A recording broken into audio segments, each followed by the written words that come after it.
What's up, fans? Welcome back to my channel. And before the year ends, I actually do want to do a quick anniversary review of one of my favorite horror films of all time by one of my favorite directors of all time, Stanley Kubrick, The Shining. So I might just give away some spoilers, so spoilers.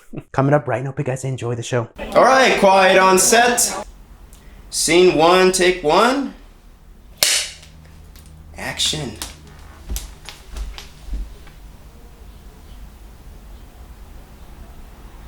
Now, before we get on with the review, if you guys like this video, make sure you leave a like, comment, subscribe, make sure you share with friends, and also hit that bell for notifications because it helps the channel a lot. And once again, before we get on to the review, happy 40th anniversary, The Shining. The Shining, it is directed by Stanley Kubrick and it stars Jack Nicholson, Shelly Duvall, Danny Lloyd, and Scatman Crothers, just to name a few. So the story goes is that Jack Torrance basically is hired as a caretaker for the Overlook Hotel down in Maine, because it's based off a Stephen King story. And him and his family go down there for the entire winter season just for him to look over the hotel. So it's all empty, isolation. They're isolated from the world. And but then again, as they're in the hotel, things start going a little freaky, especially Jack's behavior is becoming more and more disturbing. Either it's the work of ghosts or it's all maybe in Jack's head and the family's head because they are isolated from the world and they're limited to a lot of things. And especially when winter hits, holy shit. All right, so this will be a different review because I'm not gonna mostly give on positives and negatives. I'm just gonna stick to why I love the film. And I'm actually gonna try to keep this quick as I can. So one of the reasons why I love this film is, of course, the performances. Danny Lloyd does a great performances, as well Danny Torrance. He's actually a damn good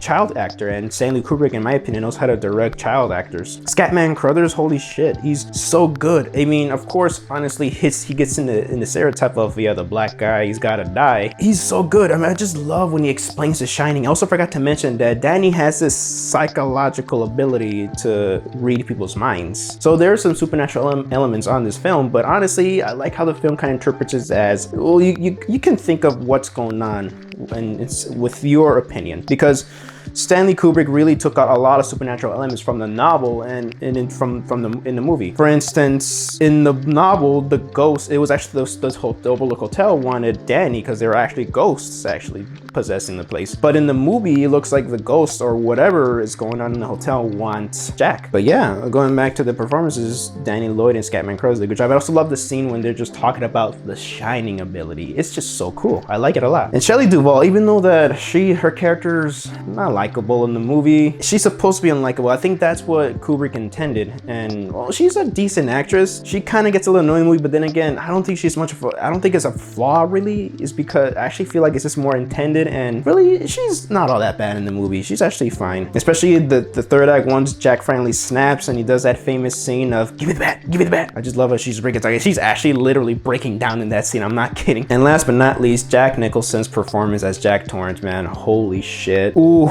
man, such an amazing performance. One of the best performances in my opinion in cinema history, man. You know, you get like an eerie thing. It's a little disturbing and unsettling a little bit, even though that he doesn't snap. But as the film progresses more and more about all this isolation and he's just losing his mind, and especially that little scene when he looks at the camera, man, he's just getting scary and scary. Like freaking Jack Nicholson is terrifying in this movie, and especially when he just snaps, holy shit, he's pretty terrifying, especially when he's chasing Danny around in the climax in that maze. Whew, man, the cinematography in my opinion is perfection. Every single shot, because again, Stanley Kubrick has in my opinion, the definitive director's eye. He knows how to create space in between, perfect symmetry, and beyond perspective, and every shot of the movie looks phenomenal.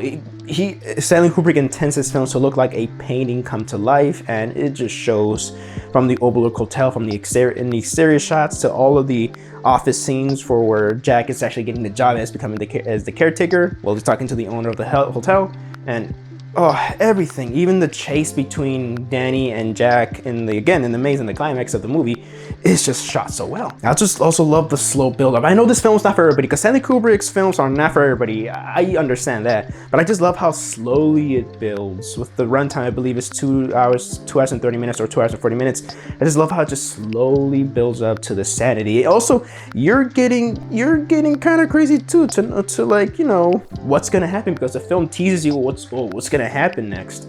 or just, you know, you're just like, oh, like shit, I feel that the boredom with the characters. It doesn't make you comfortable. And also the way it was shot, some of the close-up shots, the way that Stanley Kubrick shot, it just made you uncomfortable. Even like, I agree with Stephen King, Stanley Kubrick made a film that made you feel uncomfortable. The score is just phenomenal. It's like, it's actually an iconic score, and when things get starting to go crazy, you hear these little string instruments just getting inside your head. I just love it. But yeah, what more can I say? Everybody's talked to death on the analysis of The Shining. Maybe I might revisit this film one day in a more analytical form instead of a casual, like I'm talking to you guys. But for me, The Shining is, in my opinion, a masterpiece. So if I were to give the film a rating, of course, I'll give it a perfect 5 out of 5. It is a masterpiece, and in my opinion, could have been my favorite horror film if it weren't for The Thing. So that is my review for Stanley Kubrick's The Shining. Hope you guys enjoyed the video. And thank you guys so much for watching my video. So this is Javi from Javi Productions. Sign up and hope you guys enjoyed the show.